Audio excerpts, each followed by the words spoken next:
बीकानेर। बीकानेर। श्रीगंगानगर। श्री गंगानगर, ठीक है। अब आ जाते हैं वापस अपने अपने टॉपिक पर। बच्चे कुछ लोगों से आगे की फिर से पूछते रहेंगे। तो अपन कल बात कर रहे थे मरुस्थल का अध्ययन। मरुस्थल को अपन ने दो भागों में बांटा, एक तो शुष्क प्रदेश में, एक अर्ध शुष्क प्रदेश में। शुष्क और अर्ध शुष्क के मुख्य रूप से अपन ने आधार माना वर्षा का, कि जहां वर्षा 25 सेंटीमीटर से कम होती है या 0 से 25 सेंटीमीटर होती है, उसको कह दिया शुष्क। और जहां 25 से 50 सेंटीमीटर वर्षा होती है, उसको कह दिया अपन ने अर्ध शुष्क।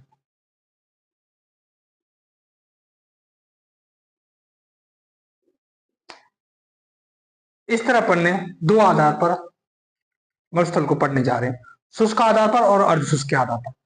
यदि अपन इसके क्षेत्रफल की बात करें तो शुष्क प्रदेश का क्षेत्रफल है 1 लाख वर्ग किलोमीटर, और यहाँ अर्ध शुष्क की बात करें तो इसका क्षेत्रफल है 75,000 किलोमीटर। कल साहब ने एक बार मैं फिर से उस तरफ ध्यान दिला देता हूं कि अपना जो मरुस्थल है किधर है।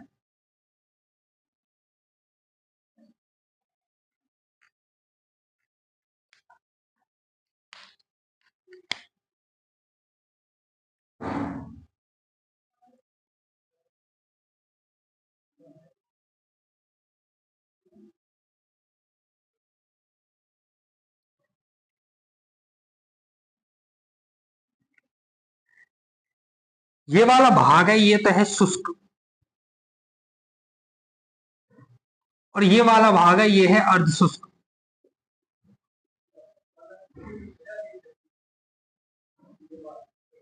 और ये जो पूरा भाग है यहां तक, इसे क्या बोलते हैं अपन? मरुस्थल।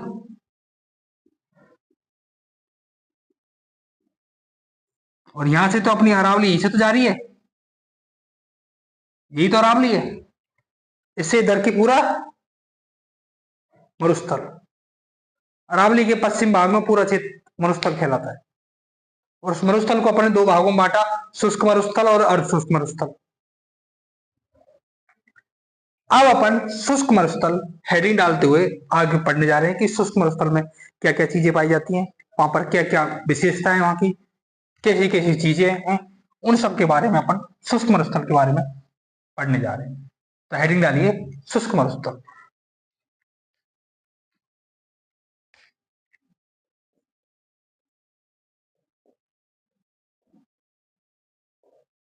मैंने पहले बताया ना कि अपन ने पहले मरुस्थल बांटा, फिर अरावली देखा, पूर्वी मैदान देखा और हाड़ौती देखा। फिर अपन ने कहा था कि इसको फिर अंदर से ही पढ़ेंगे, तो अपन अंदर भी पहुंच रहे हैं। शुष्क मरुस्थल,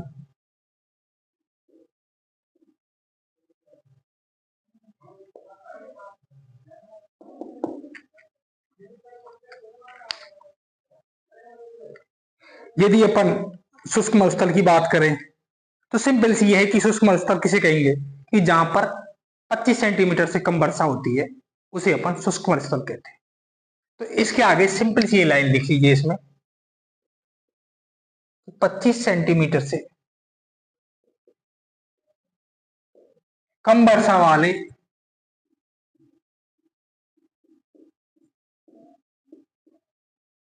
भौगोलिक प्रदेश को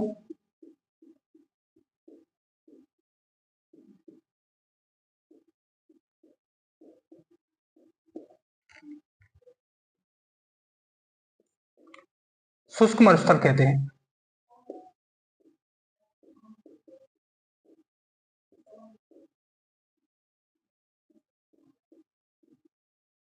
शुष्क का मतलब तो समझ रहे हो, बिल्कुल सूखा, जब पानी की नमी की मात्रा की बहुत बिल्कुल कमी है, जब बारिश बिल्कुल कम होती, इसे शुष्क तो कह दिया। लेकिन शुष्क को भी फिर से बांटा बांटा गया है कि शुष्क को भी दो भागों में और बांटा गया है। तो अगली लाइन लिखो, शुष्क मरुस्थल को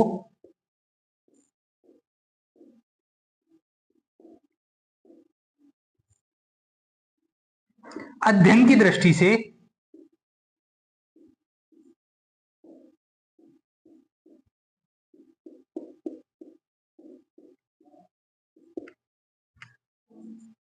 दो भागों में बांटा गया है।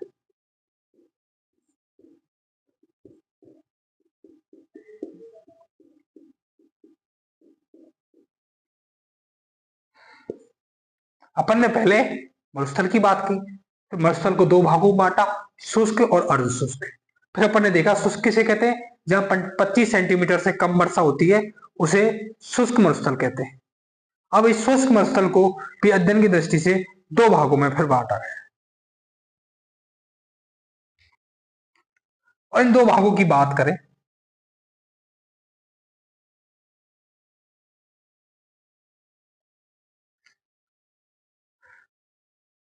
एक है बालू का स्तूप युक्त। पहले तो ये बताइए मरुस्थल किस किस ने देखा है। सानिया, मरुस्थल देखा है? No sir. वंशी, क्या? No sir. किसी और ने देखा है? नहीं देखा। अच्छा, फोटो में तो सबने देखा है ना? हाँ। Yes sir. हाँ, बस उसी से काम चल जाएगा, अपन को वास्तव में जाने की ऐसी कोई जरूरत नहीं है अभी। तो मरुस्थल की बात करें तो मरुस्थल में से सबने देखा है कि चारों बल रेत के पहाड़ दिखते हैं, जंगली जंगल दिखता है। जैसे समुद्र में क्या दिखता है चारों तरफ, पानी पानी। और मरुस्थल की बात करें तो चारों तरफ क्या दिखेगा, सूखा, रेत रेत, आंधी, दूर दूर तक आदमी नहीं, दूर दूर तक पानी नहीं। इस तरह का ही होता है मरुस्थल।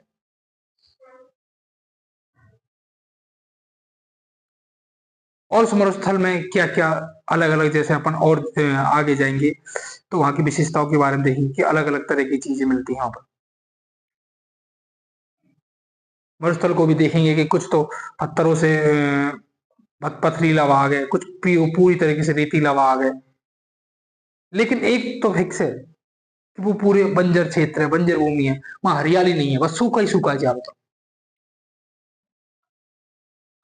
तो उस शुष्क मरुस्थल को ही अपन दो भागों में फिर से बांटा गया है।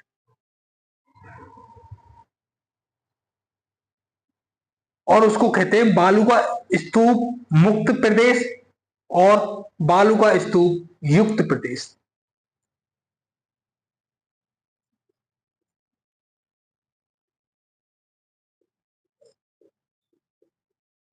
बालू का स्तूप मुक्त प्रदेश और दूसरा है बालू का स्तूप युक्त प्रदेश।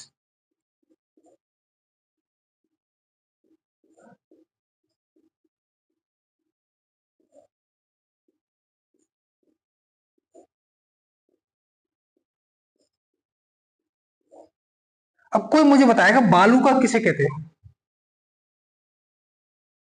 टीले।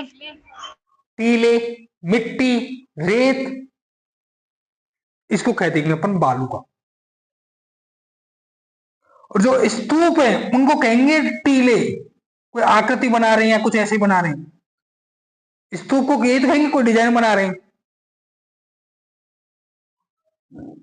कोई आकार ले रहे हैं, उनको कहेंगे स्तूप। और मुक्त का मतलब क्या रहा, ये दो बात तो बालू का स्तूप इधर दोनों सेम ही है। अब ये एक अंतर तो यही है अपना, युक्त और मुक्त। मुक्त का मतलब क्या होता है, इसके बिना। से बिना। से बिना, मतलब फ्री,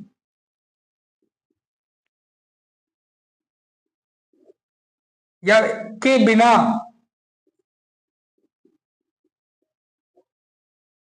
और ये युक्त पॉजिटिव में ले लो। बालू का स्तूप मुक्त प्रदेश मतलब यहां पर बालू का स्तूप नहीं है, जो प्योरली रेतीले स्तूप बनाए हुए हैं वो नहीं है।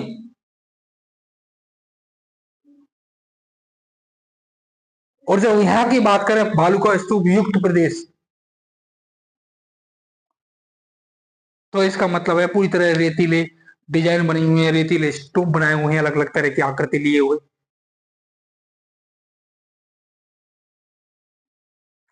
और बालू का स्तूप मुक्त प्रदेश की बात करें तो लगभग इसका परसेंटेज है ये क्षेत्र घेरता है 41.5%। और बालू का स्तूप युक्त प्रदेश की बात करें तो ये कवर करता है 58.5%।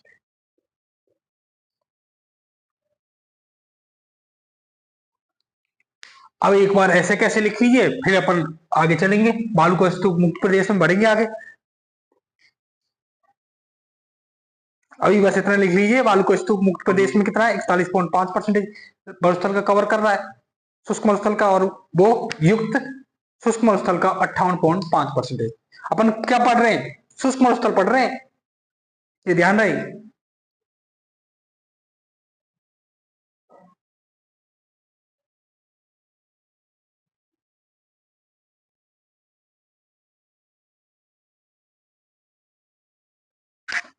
और शुष्क मरुस्थल की एक ही डेफिनेशन है, बारिश 0 से 25 सेंटीमीटर।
जो बालू का स्तूप मुक्त प्रदेश अपना 41.5% है और युक्त 58.5% है। अंशी का लिख लिया? Yes sir. किसी और ने नहीं कोई रह रहा हो तो बोल देना। और अब डालिए बालू का स्तूप मुक्त प्रदेश।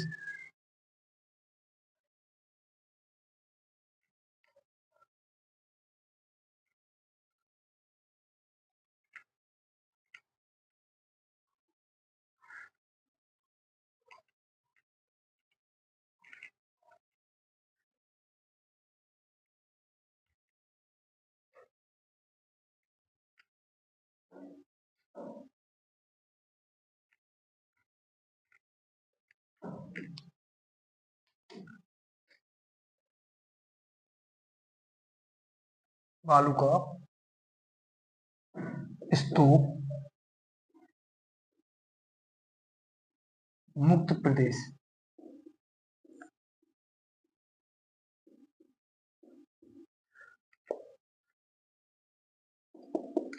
अब जब आप मरुस्थल देखेंगे तो मरुस्थल में अपन ने देखा कि अलग अलग तरह का मरुस्थल हो सकता है, सूखा हो सकता है, बिल्कुल पथरीला हो सकता है, पहाड़ी नुमा हो सकता है?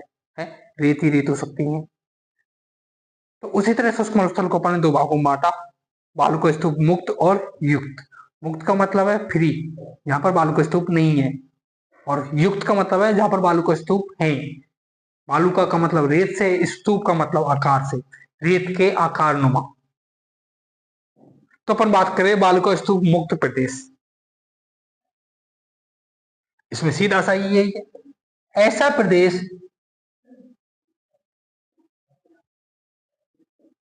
जहां बालू के स्तूप नहीं पाए जाते।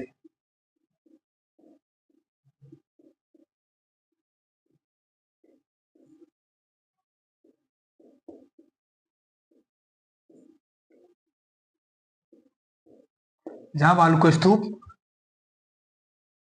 नहीं पाए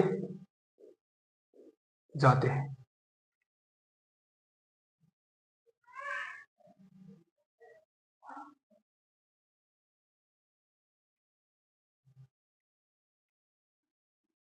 यहां पथरीला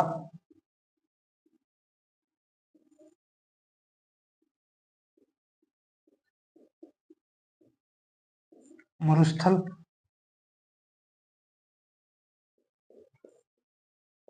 होता है जिसे हमादा कहते हैं।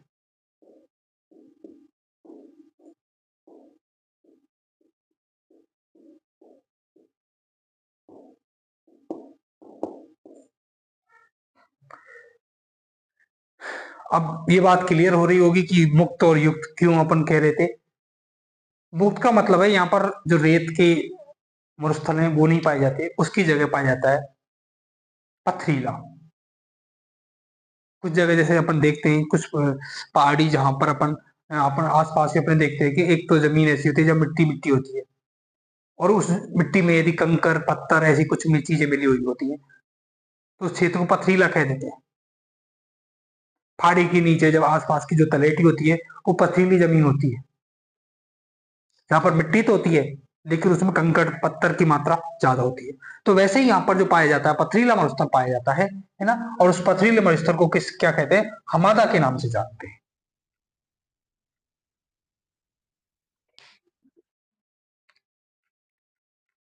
और यदि अपन क्षेत्र की बात करें तो ये किस किस क्षेत्र में पाया जाता है ना। तो अपन इसमें अपन लिखो हमादा का विस्तार, मतलब इस पथरीले मरुस्थल का विस्तार किधर है।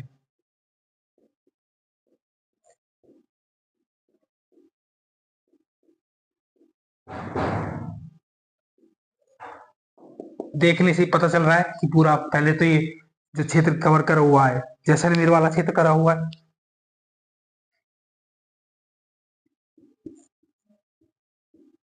अब ऐसा भी नहीं है पूरे जैसलमेर में यही है, जैसलमेर के कुछ भागों में जिसमें अपन देख सकते हैं पोखरण,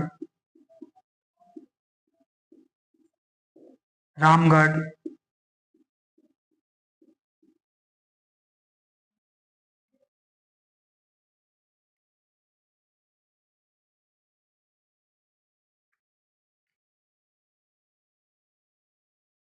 और जैसलमेर के आपको पता है जो नया जिला बना है फलौदी, लेकिन फलौदी के दक्षिण पश्चिम में,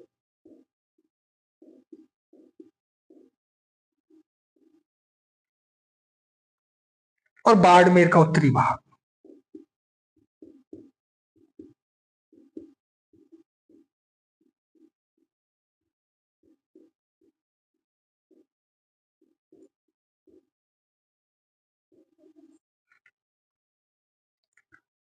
बाड़मेर का उत्तरी भाग, जो अपन ने इसकी बात करी कि हमादा पथरीला मरुस्थल किस क्षेत्र में फैला हुआ है, जैसलमेर के पोखरण रामगढ़ के आसपास के क्षेत्र में, फलौदी के दक्षिण पश्चिम में, और बाड़मेर का उत्तरी भाग में इस हमादा का विस्तार है। हमादा का मतलब जो पथरीला मरुस्थल है। सनी ये बात क्लियर हुई कि बालू का स्तूप मुक्त और युक्त में क्या अंतर यस सर। है ना। और उसके अलावा हमादा किसे कहते हैं, पथरीले मरुस्थल को क्या कहते हैं कि अपन हमादा कह देंगे। एक तो पूरी तरह से मिट्टी नुमा मरुस्थल हो, मिट्टी नुमा भाग हो, और यदि उसी भाग में यदि कंकड़ पत्थर ऐसे भी पाए जाते हैं तो उसको क्या कह देंगे, पथरीला भाग कह देते हैं। उस पथरीले भाग को ही हमादा कहा जाता है। और हमादा का विस्तार जैसलमेर फलौदी बाड़मेर वाले क्षेत्र में इसका विस्तार है। जैसलमेर के पोखरण रामगढ़ में, फलौदी के दक्षिण पश्चिम एरिया में, वही बाड़मेर के उत्तरी भाग में ये क्षेत्र पाया जाता है। सर हाँ स्क्रीन बार बार धुंधली हो रही है। ओके।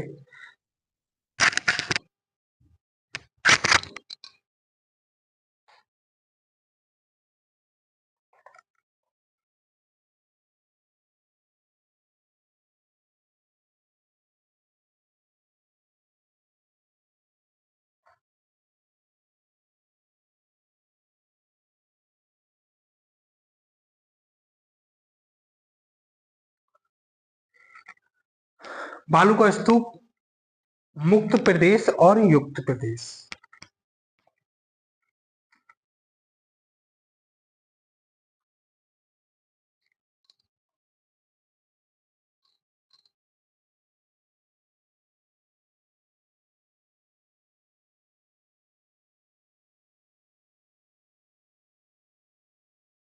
किसी को कुछ समझ नहीं आया हो, कुछ ऐसा लग रहा हो उठपटांग, तो बिल्कुल पूछ लेना।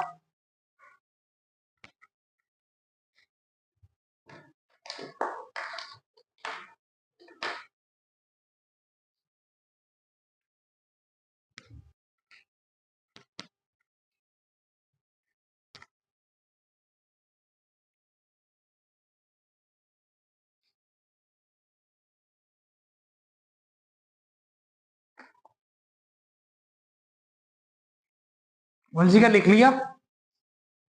Yes sir. किसी ने नहीं लिखा हो तो एक बार बता देना।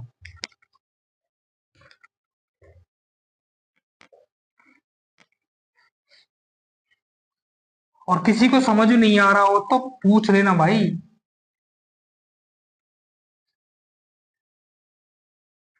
अब अपन जो पढ़ने वाले हैं आगे, वो बालकोस्तुप मुक्त प्रदेश की विशेषताओं के बारे में है ना। तो इसमें कुछ पॉइंट डाल के आगे अपन कुछ चीजें देखते हैं कि यहाँ पर और क्या क्या चीजें पाई जाती है ये भौगोलिक प्रदेश में।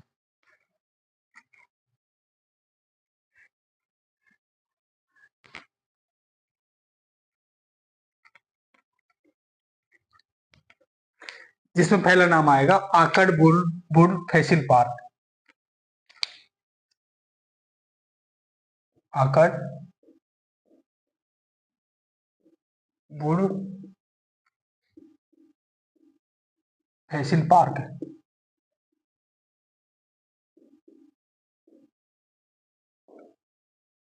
यदि इस मरुस्थल की बात करें तो सबसे खास विशेषता ये है, इस मरुस्थल में बहुत प्राचीनतम अवशेष मिले हैं।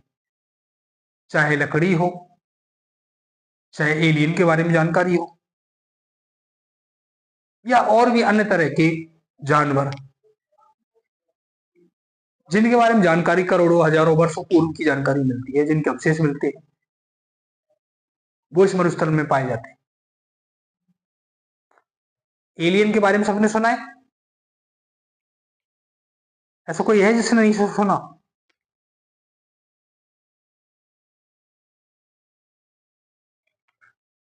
वंशिका, क्या होते हैं एलियन? भूत। अच्छा, भूत होते हैं। ओके, सोनू, क्या होते हैं एलियन? सर जो दूसरी दुनिया में रहते हैं बाहर। एक जैसे। कोमल, क्या होते हैं एलियन?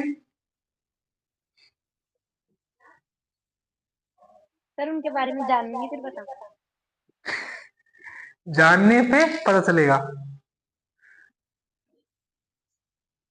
अच्छा, जानोगी, अभी रिसर्च करोगी तब पता चलेगा। खैर, नहीं सर, सर्च की जरूरत नहीं है, वंशीकार तो उन्होंने बताया, उसी को कंबाइंड करके देखते हैं, देखिए क्या होता है, फिर और आप बता देना। अच्छा अच्छा। तो आगरवुड फॉसिल पार्क। सर हाँ, बोलो बोलो, क्या हुआ? कोमल दी तो खुद ही एलियन ही है। ऐसी बकवासें नहीं करते पागल क्लास में। जब अपन इसकी बात करें तो एलियन वगैरह इस सब के बारे में प्राचीनतम जानकारी यहाँ से अपन को मिलती है।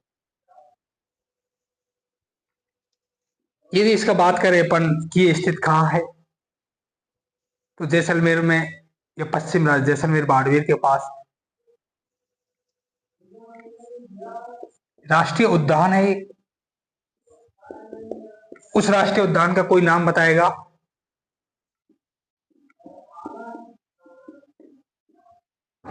राष्ट्रीय मरु उद्यान। ये कहां पर स्थित है? जैसलमेर में।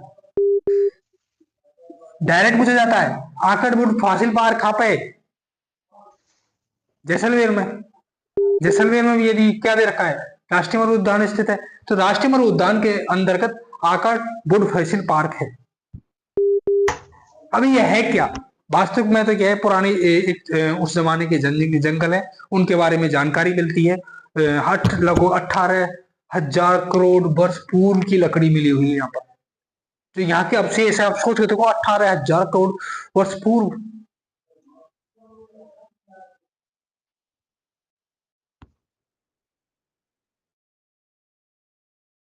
इतने पुराने टाइम की यहाँ के जो अवशेष यहाँ के साक्ष्य मिले हुए हैं। यदि अपन इसका बात करें जीवन यहाँ के जो जीवाश्म या यहाँ के जो अवशेष मिले उनका निर्माण काल कब हुआ, तो वो बताया जाता है जोरासिक काल का अवशेष मिले हुए, जो यहाँ के जीवाश्म का निर्माण काल है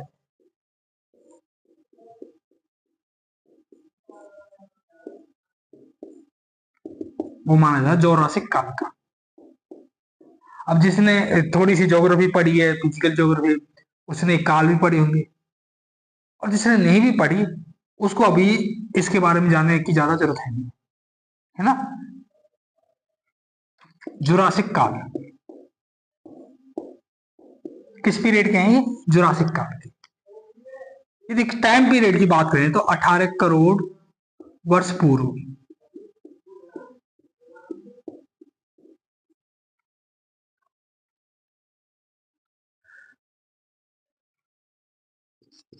लकड़ी के ये अवशेष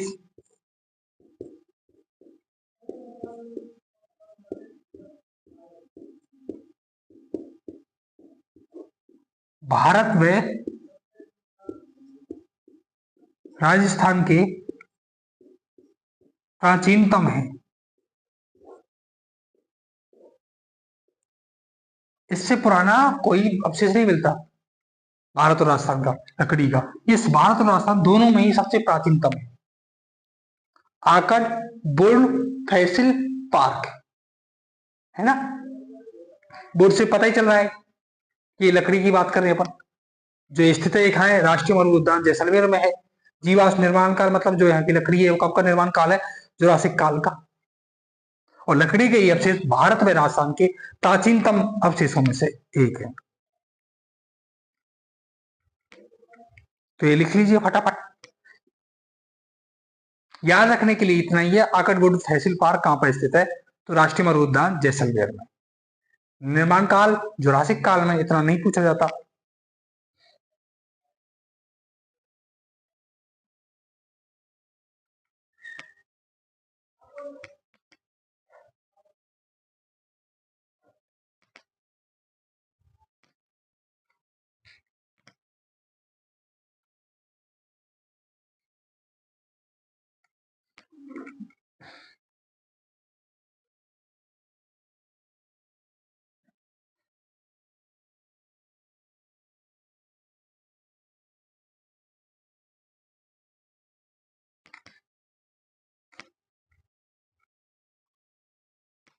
सोनू लिख लिया?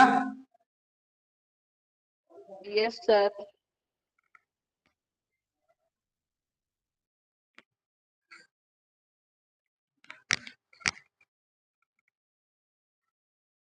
सर रुक जाओ।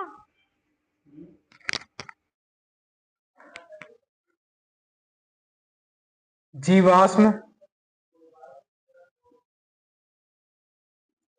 निर्माण काल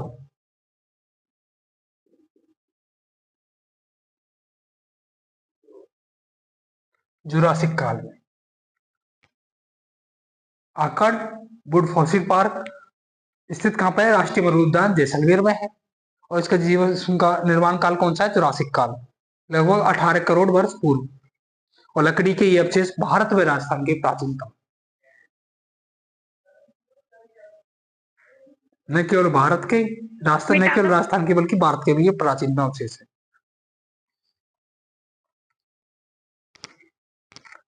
दूसरा डालिए अपसादी चट्टानें।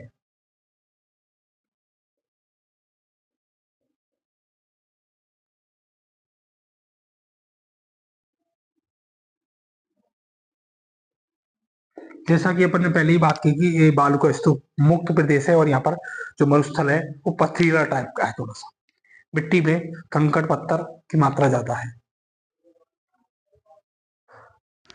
सर दूसरा पॉइंट कहाँ पे था?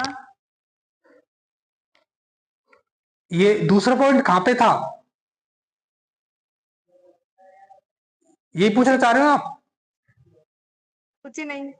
यही है दूसरा पॉइंट, यही है शादी चट्टानें। पहला पॉइंट तो आकड़वुड फॉसिल पार्क बताया ना, और जो दूसरा पॉइंट जिसके बारे में पढ़ रहे हैं वो है अवसादी चट्टानी। ओके।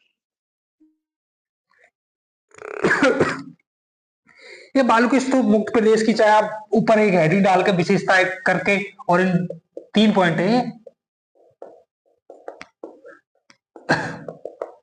ये अपन जो बालू का स्तूप मुक्त प्रदेश है उसकी विशेषताएं अब करके 2-3 चीजें देख रहे हैं, तो आप ऐसे भी कर सकते हो विशेषताएं।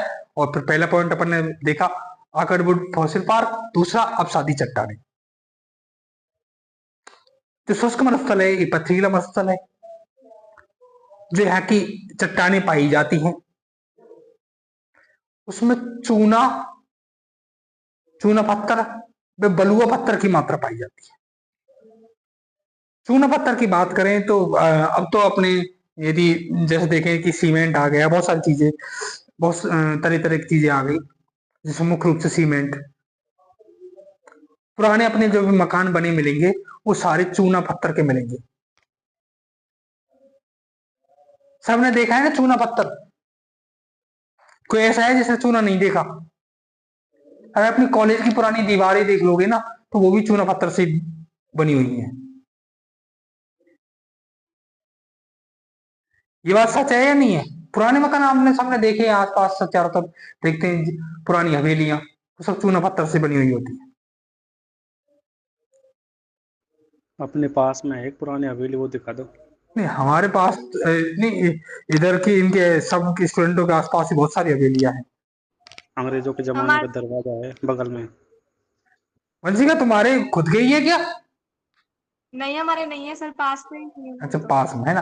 तो अपन बात करें अब सादी चट्टानों के बारे में। अब सादी चट्टानों के बारे में इतना ही पढ़ना है कि जो वहां की पथरीला है मरुस्थल में जो पहाड़ी भाग है उसमें चूना पत्थर व बलुआ पत्थर की मात्रा पाई जाती है ना। तो इसमें लिखिए शुष्क मरुस्थल के अवसादी चट्टानों में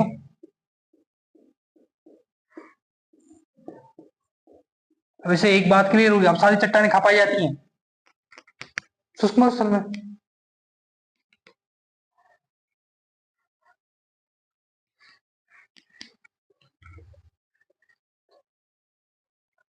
शुष्क मरुस्थल के अवसादी चट्टानें,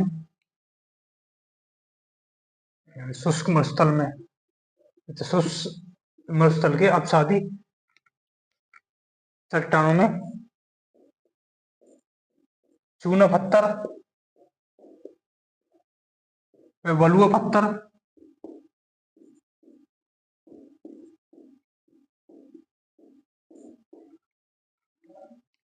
अवसादी चट्टानों में चूना पत्थर व बलुआ पत्थर की मात्रा अधिक पाई जाती है।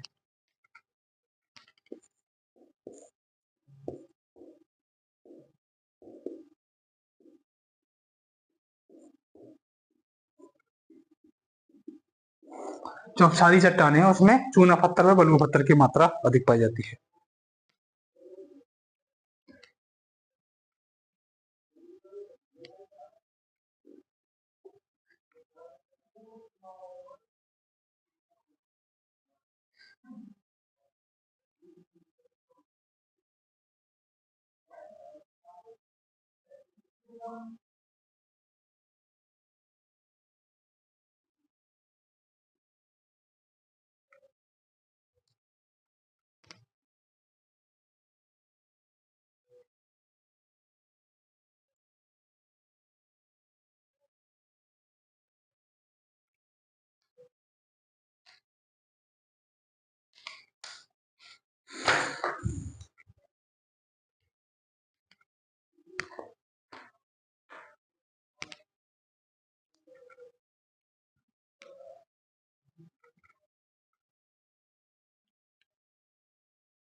तीसरा है जलीय पट्टी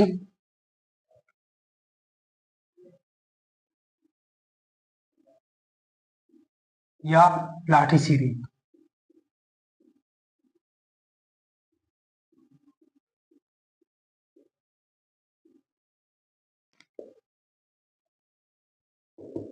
जलीय पट्टी या लाठी सीरीज।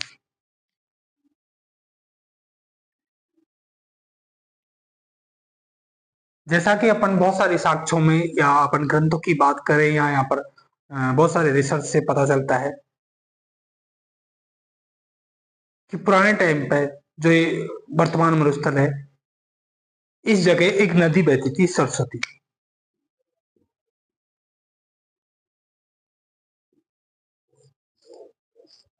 कौन सी नदी बहती थी पूरे मरुस्थल में? सरस्वती नदी बहती थी। और इसके अवशेष वर्तमान में भी न केवल ग्रंथों में बात की गई है इस बात की, इसके अवशेष जब वर्तमान में रिसर्च की गई तो इसके अवशेष मिले कि सरस्वती नदी कोई टाइम इस प्रदेश से होकर बहती थी। और उन्हीं अवशेषों में एक ये भी माना जाता है जलीय पट्टी या लाठी सीरीज। जलीय पट्टी का मतलब है कि मरुस्थल जो सूखा प्रदेश है पूरी तरीके से, वहां पानी की बिल्कुल कोई सोच नहीं सकता, उस जगह भूगर्भ में लगभग 60 किलोमीटर में जमीन के नीचे एक जलीय भाग है। और जलीय भाग को जलीय पट्टी के नाम से जाना जाता है। और उसके आसपास घास,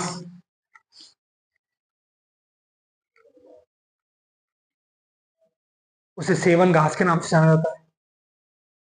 और उसी क्षेत्र में एक नलकूप है जिसे चांदन नलकूप के नाम से जाना जाता है। और इस छोटे से भाग में पानी की बहुत आयात में उपलब्धता है। और ये सरस्वती नदी का ही अंश माना जाता है कि जब कोई जमाने में सरस्वती नदी यहाँ से गुजरती थी, अब उसी का अवशेष जमीन के नीचे यही बचा है। तो इसे अपन जलीय पट्टी या लाठी सीरीज कहते हैं, है ना। और जो ये है पानी की उपलब्धता, ये लगभग है पोखरण से मोहनगढ़ के बीच।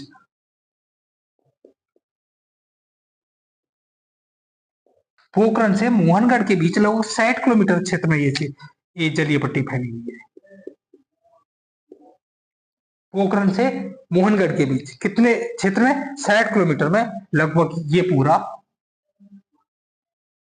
अपन बात करें तो यहाँ पर पूरा क्या है? पानी है, वाटर है।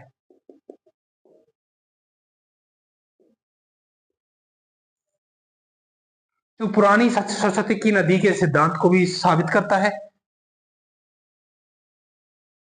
और यहां पर एक चानन नलकूप भी है।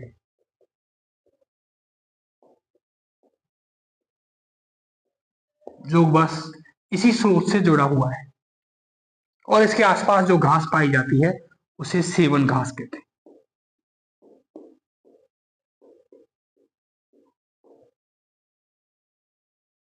उसे क्या कहते हैं? सेवन घास।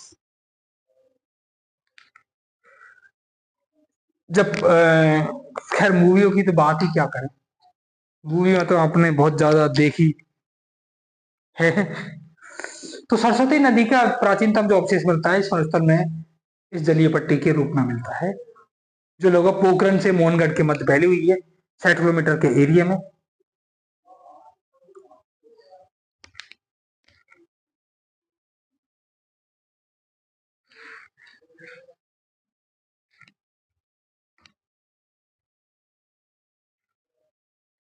इसमें लिखिए सरस्वती नदी के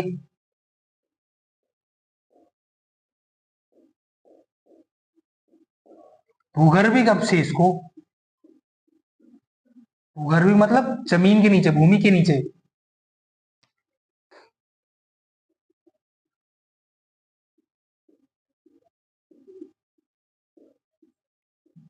भूगर्भिक अवशेष को लाठी सीरीज या जलीय पट्टी के रूप में जाना जाता है।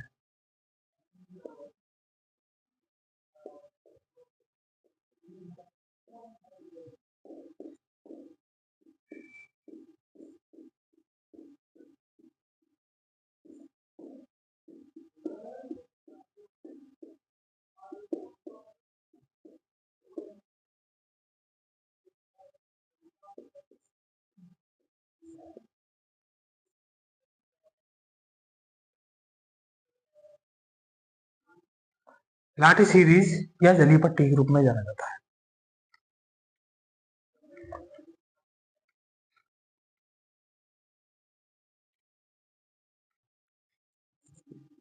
यह पोखरण से मोहनगढ़ के बीच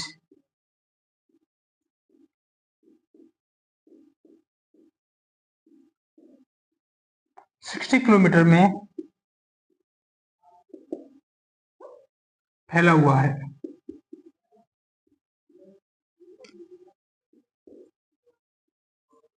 पोखरण से और मोहनगढ़ के बीच फैला हुआ है।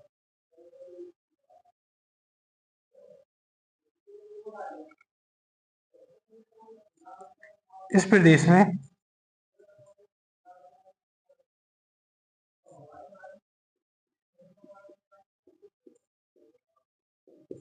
सेवन घास की अधिकता पाई जाती है।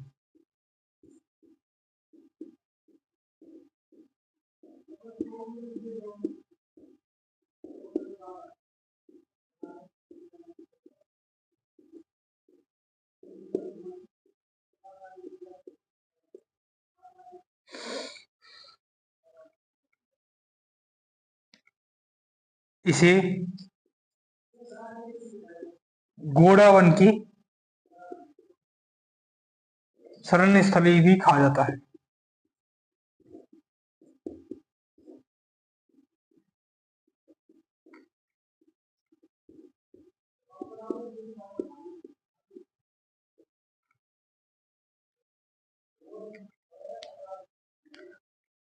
तो वंशी क्या गोडावन तो आपको याद होगा।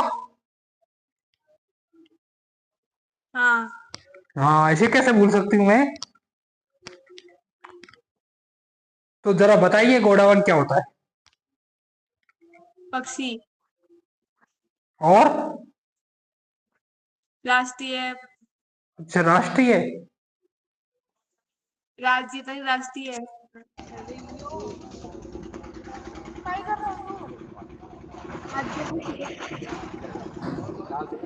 नहीं बताओगे।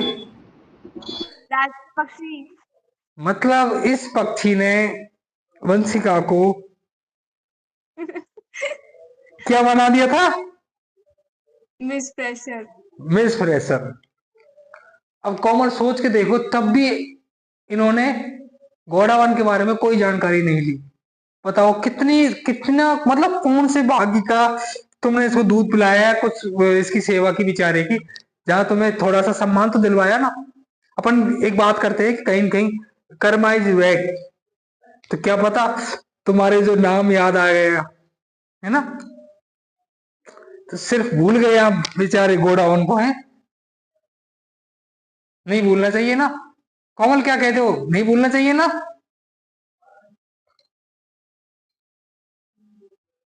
कोमल कुछ नहीं बोल रही। कोमल नहीं है सर।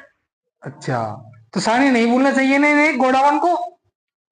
Yes sir. हाँ, क्योंकि मिस फ्रेशर अपने आप में, चाहे आप लाइफ में हमेशा एक चीज है, अपन की कोई सम्मान मिले, कुछ भी राशि मिले या कुछ भी मिले, उसका कोई यूज तो नहीं होता, लेकिन एक आत्म संतुष्टि, एक अहम की बात तो रहती है यार, मैं उस टाइम पीरियड पर ये ऐसे ऐसे किया था या ऐसा हुआ था, है ना। तो जो इसे गोडावन की शरण स्थली भी कहा जाता है। सेवन घास लिखाई थी, वो चांदू नलकूप लिख लेना, चांदू नलकूप भी यहीं पाया जाता है। और यदि एक तो अपन ने ये बात करी कि जलीय पट्टी है, यदि एक और जलीय पट्टी की बात करें तो राजस्थान में दूसरी जलीय पट्टी और है, और वो है बायतू सांचौर से, सॉरी बायतू बालोतरा से सांचौर बाड़मेर तक, है ना। नोट ग्रुप में लिख लो, कभी क्या पता गलती से यही पूछे, अपन कहीं और कवर कर पाए नहीं कर पाए।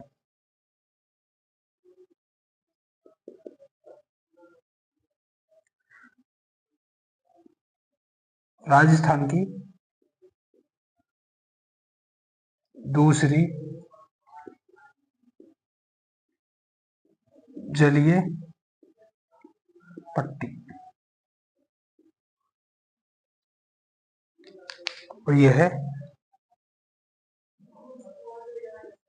वायु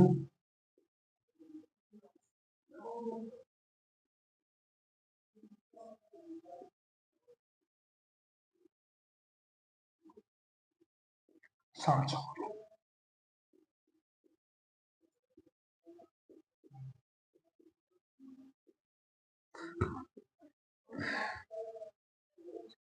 अरे सांचौर तो बाड़मेर में है क्या? हाँ है।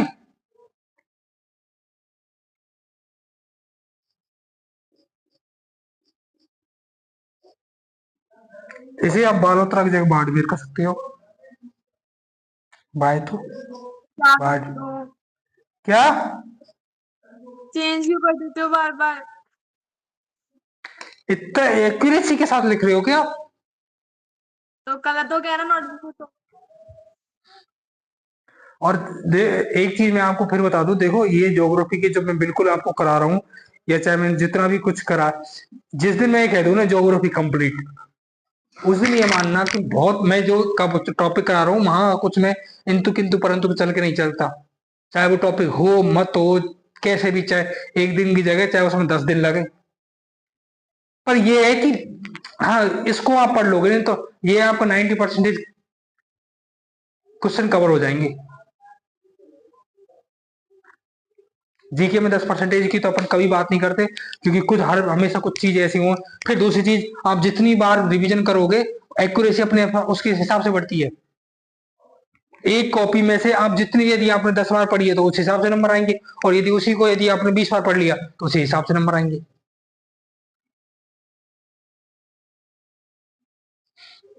और राजस्थान जीके का होने का मतलब है कि आपका वो एक मेजर पार्ट हो गया। ये कोई रीजनिंग बीजनिंग सब महीनाओं के खेल है।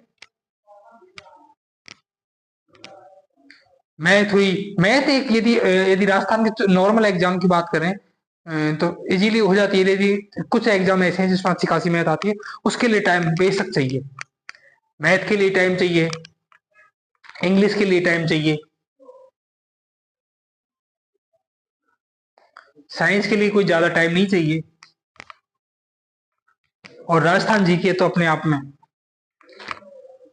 मतलब लोगों को सारी और चीजें हो सीख जाती हैं, लोग कर लेते हैं, हो जाती है, पर राजस्थान जीके से यदि मुश्किल हो जाए ना तो फिर वो लास्ट तक कांटा ही बनती रहती है।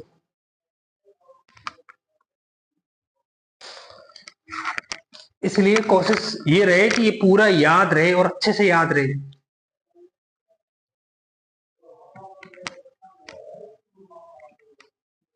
और अब जैसे तुम्हें लग गया होगा थोड़ा सा इस बात का भी कि रीजनिंग का ये सब कुछ कैसे किया है, तो अब कोशिश हमारी ये रहेगी कि भाई रीजनिंग की 6 दिन में 7 दिन में एक सीधी 2 घंटे की क्लास ले ली जाएगी। उसी में बहुत हद तक कवर हो जाएगा और आराम से आपकी रीजनिंग इजीली हो जाएगी। अभी अपन को जो स्पीड पकड़ने की जरूरत है ज्योग्राफी में, अभी उसको थोड़ा सा अपन स्पीड से पकड़ेंगे। दूसरी चीज, रीजनिंग आपकी इजीली हो जाएगी। आप जब ऐसा लगेगा तो 2 घंटे की 7 दिन में 2 दिन ले लेंगे, या कभी ऐसा लगेगा जल्दी करनी है तो तब 15 दिन में खींच देंगे। अभी पर यह है कि आप फिक्स करें, क्योंकि इससे क्लास का टाइमिंग थोड़ा सा गड़बड़ा रहा है कि प्रॉपर तरीके से नहीं हो रही। तो कल से पूरी प्रॉपर तरीके से 6 से 8 ज्योग्राफी ही होगी, और 6 दिन में एक दिन रीजनिंग, या 7 दिन में एक दिन रीजनिंग, 2 घंटे 3 घंटे हो जाए करेगी वो।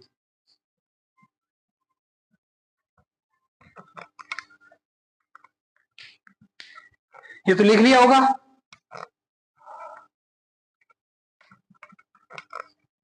Yes sir.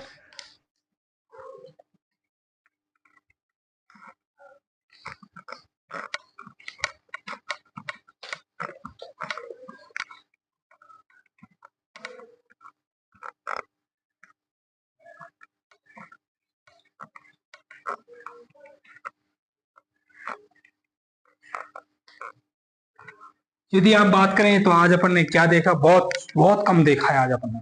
बहुत अपन ने देखा कि मरुस्थल को कितने भागों में बांट रहे हैं, 2 भागों में, शुष्क और अर्धशुष्क। शुष्क किसे कहते हैं, जहां पर 0 से 25 सेंटीमीटर की मध्य बरसात होती है, मतलब 25 सेंटीमीटर से यदि कम बरसात हो रही है तो उसको अपन ने शुष्क प्रदेश कह दिया। और 25 से 50 के मध्य यदि बरसात हो रही है तो अपन ने इसे क्या कह दिया, अर्ध शुष्क प्रदेश कह दिया। शुष्क प्रदेश की बात करी, एरिया की बात करी, तो अपन ने देखा जैसलमेर का रामगढ़ पोखरण वाला क्षेत्र आ जाता है, फलौदी का पश्चिम दक्षिण आ जाता है, और बाड़मेर का उत्तरी क्षेत्र आ जाता है। लोगों के क्षेत्र में अपना शुष्क प्रदेश है। उसके बाद फिर देखा कि शुष्क प्रदेश को भी 2 भागों में बांट रखा है, बालू का स्तूप मुक्त और बालू का स्तूप युक्त। युक्त की बात करें तो ये लगभग 58.5% में फैला हुआ है, और मुक्त की बात करें तो लगभग 41.5% में फैला हुआ है।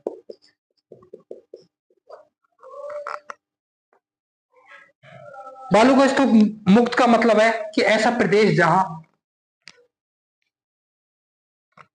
पथरीला भाग पाया जाता है,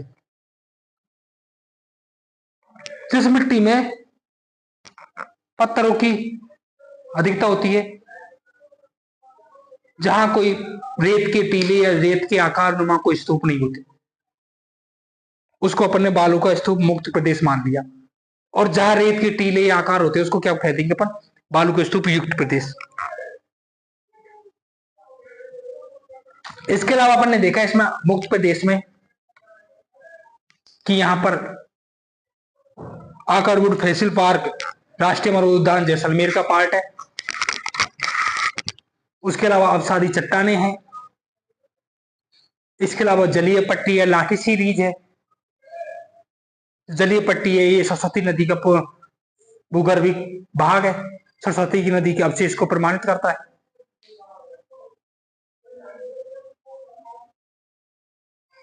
जो लगभग 60 किलोमीटर क्षेत्र में फैला हुआ है, जिसके आसपास सेवन घास पाई जाती है। तो मतलब कि भाई मरुस्थल में कौन सी घास पाई जाती है, सेवन घास किस इधर है, मरुस्थल में। चांदा नलकूप कहाँ है, जैसलमेर में, मरुस्थल में, पोखरण में। तो ये सब चीजें अपन ने लगभग आज की हैं। मैं आपसे जो अब तक जिन्होंने नहीं पढ़ा है, मैं आप सबसे मैं ज्यादा टाइम नहीं मांग रहा, मैं सबसे एक ही चीज कहूंगा कि जितने भी सारे लोग हैं घर जाकर ज्यादा टाइम